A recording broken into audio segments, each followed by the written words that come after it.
Good morning. This is number 8 session for Charlotte. We've almost been a week since we've worked with her because of the weather.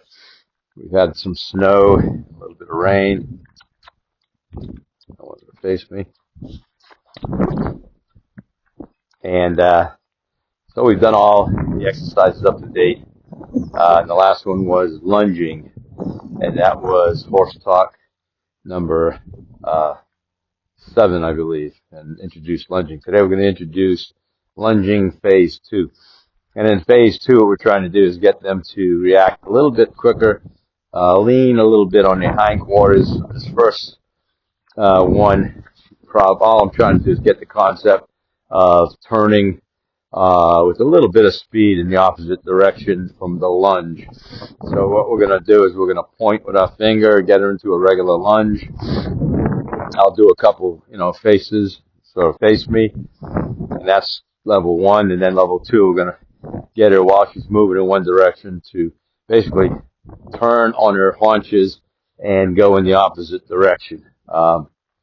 She's never done it, so it might not be very smooth, but that's the whole intent of these videos, is to introduce those different exercises that I feel are kind of critical for a good foundation for a horse. Others don't feel that way, and that's fine, but I feel that a good foundation, they've got their whole entire life to ride. Might as well give them a good base before you start getting on them and riding them and teaching stuff from the saddle. And a lot of this goes into the saddle, too, for, things like we were talking about, lowering the head, So now I put my hand on her pole, and she just drops her head. If I want lateral flexion, I just come here, and I ask for that lateral flexion. Pretty light. She brings it in, and I release it. You release it when it comes in, not when it's going away. Okay, so we'll go ahead and show you the lunge. Remember the lunge? The lunge was basically, pointing and having her go off my hand. And she was a little sloppy on the first time, and that's okay. So now I'm going to point, and you can see she goes on the point. And I'm just going to relax and let her go. And she's calmly walking off. If she wants to go into a trot, haven't taught her a trot and canter at this point in time. So if she wants to walk, trot, canter, I really don't care. All I want to do is continue. She's already starting level 2. So we'll go ahead and just let her walk off.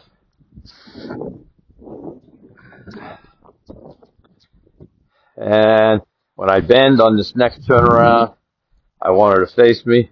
And I want her to get a little softer on the head, too. So a little bump when that line gets taut. So when I pass the camera, I'll go ahead and bend. And you can see she's coming into me. I want her to come into me fully. So she's facing me completely. I'm not going to give her that 20 degrees. I'll point again and let her go. And then we'll do it in the opposite direction. She's walking off nicely, which means she's getting a little bit more comfortable with the whole thing. But if I want to teach her to trot eventually, and I won't do it now, I'll just cluck, bring my energy up a little bit, and then I'll teach her to bring it down too as well. So I'll go ahead and face her hindquarters, let her know that's good. And I'm going to switch hands, and this is phase 1. Point, she goes, she's going softly, and that's what I want. I'll let her go 2 or 3 turns.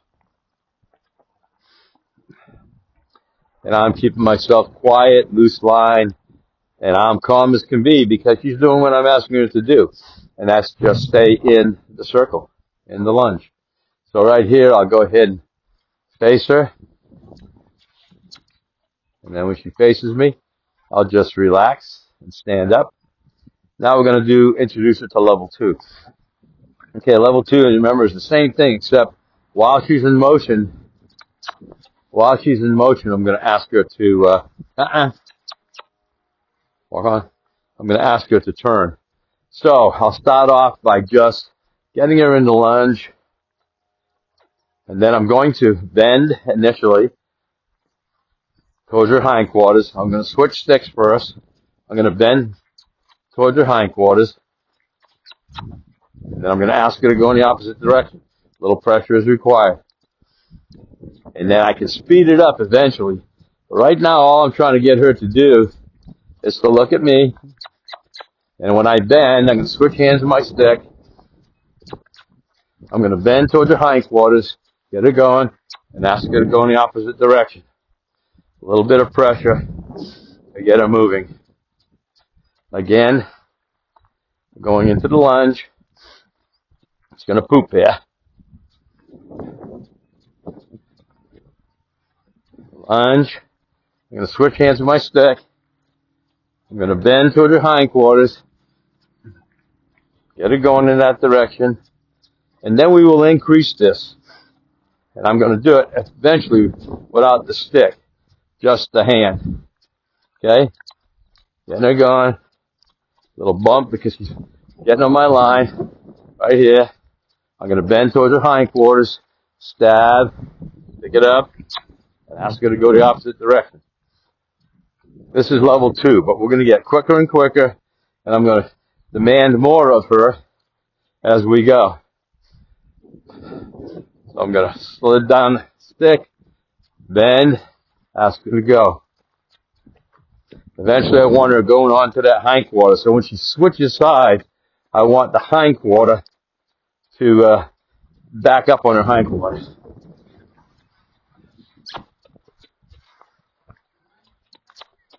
Okay, everybody get the idea? And then I'll ask her to face me and relax. Okay, that's a quickie of level 2, and I'll show you as it goes along. We're going to increase the speed.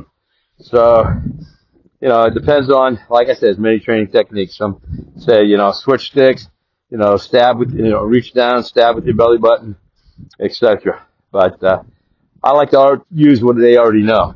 And in level 1, I teach them when I bend, they face me and they come out of the lunge. So I use that to teach them a level 2 where they go back and forth, back and forth.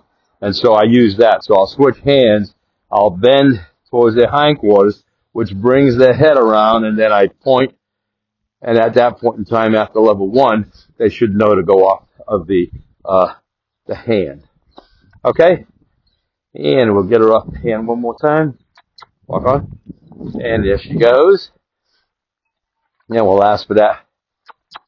We'll ask for that hindquarter. There you go. Thanks. Appreciate it. I don't even know if I had it going. Okay, it's Ray again. I just a little continuation of session 8, which is lunging level 2. We have her going back and forth. I just want to also show you what I do, and we'll just do trot to walk, walk to trot today. But in the lunge, it's great to teach them that. If you want to teach them to trot on a cluck and canter on a kiss, which is I like to do, and for a walk, I like to just say walk on. Now, upward transitions and downward transitions are different. When you have an upward transition, it's usually snappy, like a cluck or a kiss. Downward transitions are usually drawn out and slower. So you want to bring them down. You want to relax. You don't want your energy level to go up. You want it to come down. So you say something like, walk, to go from a trot to a walk or a canter. Now, a lot of it eventually will become your seat, and they'll stop on your seat or slow down in your seat. But at the beginning, if you want to teach them verbals, some people don't like verbals. I know English, you can't do verbals, but anyhow, I like to teach them verbals. But their mentality, remember, they got to, timing has got to be like 3 seconds. So if you're going to teach them to trot and you want to use a cluck, you use the cluck first, and then you put them in a trot within 5 seconds. So they can associate the cluck with the trot. And I'll show you what I mean. Walk on. Walk on. So we get it. Walk on. So we get them into, her into a slow walk, relaxed. And that's what I want. I got to remain relaxed. Sometimes I need to blow out like the horses do when they relax. Remember, think like a prey, not like a predator. And now I'm going to bring you into a trot. So I'm going to cluck, and then within 3 seconds, I want it to go into a trot. So she associates the cluck with the trot. I bring up the energy. She's in a trot. I leave her in a trot. I bring up the energy. I've already given the cluck, so now I just bring up the energy to keep her in a trot. Now I want to get her into a walk, so I'm going to bring my energy down. I'm going to say, walk, easy, good girl. And then give her some positive reinforcement with verbals. Positive reinforcements of verbals, rubbing on her, and treats. Treats being the most. So I'll do it again a couple times just to show you. So in this point in time, I'll go ahead and raise my energy level, cluck, and then I'll raise energy level with the stick if necessary. So I'll cluck.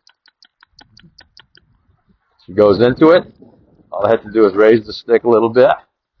Now I want to stay in the trot because I want to teach her when I ride her that if I put her in a gait, she stays in that gait until I do something else like a walk.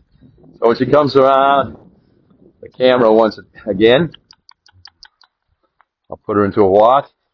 Walk, easy. Walk, good girl. And then release. I want her to stay in the walk though. That's a good girl. Stay in the walk. And we'll do the same thing with the canter. But the canter will be a kiss, and it'll be the same thing. You know, if she's in a trot, which I'll put her into, and then canter her, then you got 3 seconds to put her into a canter. But I'm just going to get her used to the trot before I do that. We'll do it one more time and call it a day.